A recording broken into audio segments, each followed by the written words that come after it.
दोस्तों, जब भी कोई घटना कहीं घटित होती है, कोई भी क्राइम कहीं पर होता है, तो जब पुलिस किसी को अरेस्ट करती है, चाहे तो उसने कोई क्राइम किया हो या झूठे केस में नाम आ गया हो या झूठी एफआईआर के तहत उसे अरेस्ट किया गया हो, उसके बाद में उसको 24 घंटे के अंदर अंदर मजिस्ट्रेट साहब के सामने पेश किया जाता है। उस व्यक्ति को, उस एक्यूज को वहाँ मजिस्ट्रेट साहब तय करते हैं कि अब उसको जुडिशियल कस्टडी भेजा जाए या पीसी दिया जाए, यानी कि पुलिस कस्टडी दी जाए। उसी के अंदर आता है रिमांड वर्ड। रिमांड का मतलब क्या है दोस्तों? हमारे हिंदुस्तान में जो कॉमन लोग सोचते हैं कि रिमांड का मतलब होता है बहुत ज़्यादा मारना पीटना, पुलिस स्टेशन में टॉर्चर करना, ऐसी कई सारी चीज़ों को लेकर लोगों की यही धारणा होती है, पर ऐसा है नहीं। रिमांड क्या होता है, रिमांड का मतलब क्या होता है, रिमांड कैसे लिया जाता है और कितने टाइम के लिए दिया जाता है, आज इन्हीं सब चीज़ों के बारे में ही हम आपको बताएंगे। लॉ धारावाहिक knowledge of your law rights आपके चैनल में आप सभी का स्वागत करता हूं, और वीडियो की जानकारी अच्छी लगे तो लाइक एंड शेयर जरूर कीजिएगा। दोस्तों, रिमांड वर्ड आते ही कोई भी इंसान जिसको कानून के बारे में कुछ नहीं पता, जिसका कभी पुलिस से कोई वास्ता नहीं पड़ा, या फिर वो नहीं जानता है पुलिस की प्रोसीडिंग को या कानून की प्रोसीडिंग को, वो डर जाता है कि रिमांड का मतलब मारना पीटना होता है। पहले आप इस चीज़ को समझिए कि रिमांड का मतलब क्या है और क्या नहीं। दोस्तों, रिमांड का मतलब होता है पूछताछ। रिमांड मतलब पूछताछ ही होता है, मारना पीटना कतई इसका मतलब नहीं होता। अगर आपको मारा पीटा जाता है कहीं पर या फिर पुलिस कस्टडी में आपको थाने में पुलिस मारती है, तो वो पूरी तरह से इलीगल है। मतलब पुलिस आपके साथ मारपीट नहीं कर सकती है।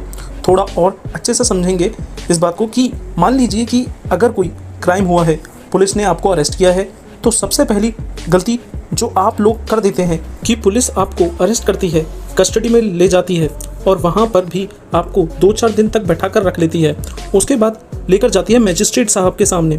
अब होता क्या है कि वो पुलिस की इलीगल डिटेंशन का एक पार्ट होता है।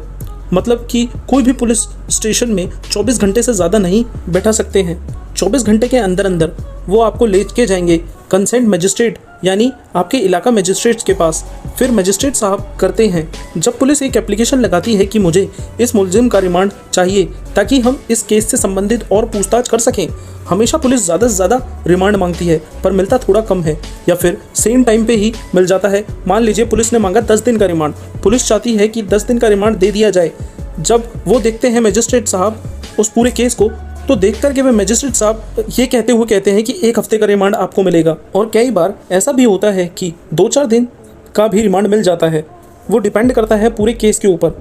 अब ये रिमांड मिलता कैसे है और पुलिस रिमांड लेती कैसे है? मतलब ये होता है कि मान लीजिए कहीं पर कोई क्राइम हुआ, या मान लीजिए कि आपने किसी डॉक्यूमेंट्स की फॉर्जरी की। अब डॉक्यूमेंट्स की फॉर्जरी जिसने कर दी, एक बंदा अरेस्ट हो गया, उसने अपने 3 सदस्यों का नाम ले दिया और उन तीनों ने भी और 3 लोगों का नाम ले दिया, तो उनको पकड़ने के लिए जाना पड़ेगा, या उसके घर पे जाना है या ऑफिस जाना है, जिसे रेड भी कहते हैं। ये जो पूरा टाइम लगेगा, इसी चीज़ के लिए पुलिस को इन्वेस्टिगेशन करने के लिए समय चाहिए और उनसे एक के बाद एक पूछताछ करने के लिए समय चाहिए। इसी सारे पूरे प्रोसेस को रिमांड कहते हैं। अगर पुलिस आपके साथ मारपीट करती है, आपको पुलिस मारती है, आपके साथ अमानवीय व्यवहार करती है, और कई बार हमने देखा है कि पुलिस आपके साथ ऐसा व्यवहार करती है कि वहाँ टाइम से खाना तक नहीं मिलता, बदबूदार वाली जगह पर सुला दिया जाता है, बहुत गंदा बासी खाना दिया जाता है। दोस्तों, अगर आपके साथ कोई भी अमानवीय व्यवहार हो रहा है पुलिस कस्टडी में, तो आप इस बात को समझ लीजिए कि वहाँ पर इस चीज़ को लेकर सुप्रीम कोर्ट का एक जजमेंट आया था, DK Basu versus State of West Bengal. इसका मतलब कि यहाँ पुलिस आपको अरेस्ट तो कर सकती है, पर ऐसा नहीं है कि आपको आपके साथ अमानवीय व्यवहार करे। अगर ऐसा है कि दोस्तों आपको जो ये लाइफ और लाइबर्टी आर्टिकल 21 में दिया गया है, दोस्तों आपसे कोई भी छीन नहीं सकता।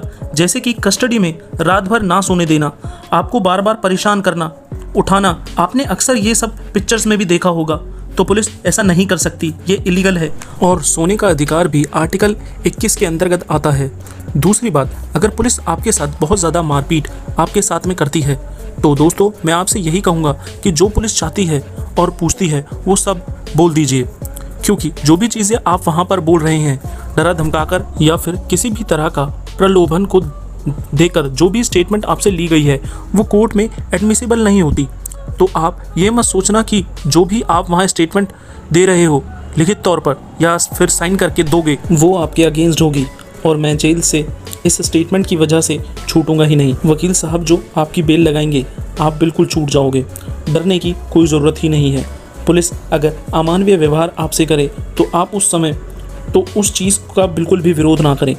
वक्त आपका भी आएगा और 2-3 दिन की रिमांड ख़त्म होती ही पुलिस आपको सीधा मजिस्ट्रेट साहब के समक्ष ले जाएगी।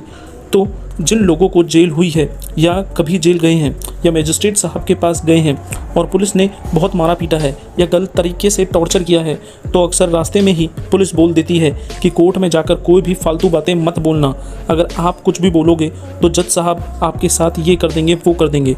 वो आपको डरा देते हैं। दोस्तों, अगर आप अपने साथ हुए जितने भी अत्याचार हुए हैं वो अगर कोर्ट में जज साहब के सामने बोल दोगे तो वो पुलिस वाला सस्पेंड तक हो सकता है, क्योंकि आपको पुलिस वाला मार नहीं सकता, पूछताछ बिल्कुल करेगा। लेकिन मैं आपको बता दूं कि पुलिस कस्टडी में जितनी भी मारपीट होती है वो सारी की सारी अनऑफिशियली होती है। पुलिस कुछ प्यार से पूछेगी और आप बोलोगे नहीं, इसलिए मजबूरी में आके पुलिस अपनी शक्ति का प्रयोग करती है और साथ ही साथ रूड बिहेव का इस्तेमाल करती है ताकि आप कुछ बोलें केस से रिलेटेड। इसलिए ही आपको थाने में डराते धमकाते हैं। तो ये थी आपको मेरे द्वारा दी गई ये जानकारी कि रिमांड क्या होता है और रिमांड कब और कैसे लिया जाता है। ऐसे ही हमारे चैनल से जुड़े रहने के लिए हमारे चैनल को लाइक करें, सब्सक्राइब करें और बेल आइकन को प्रेस करना ना भूलें।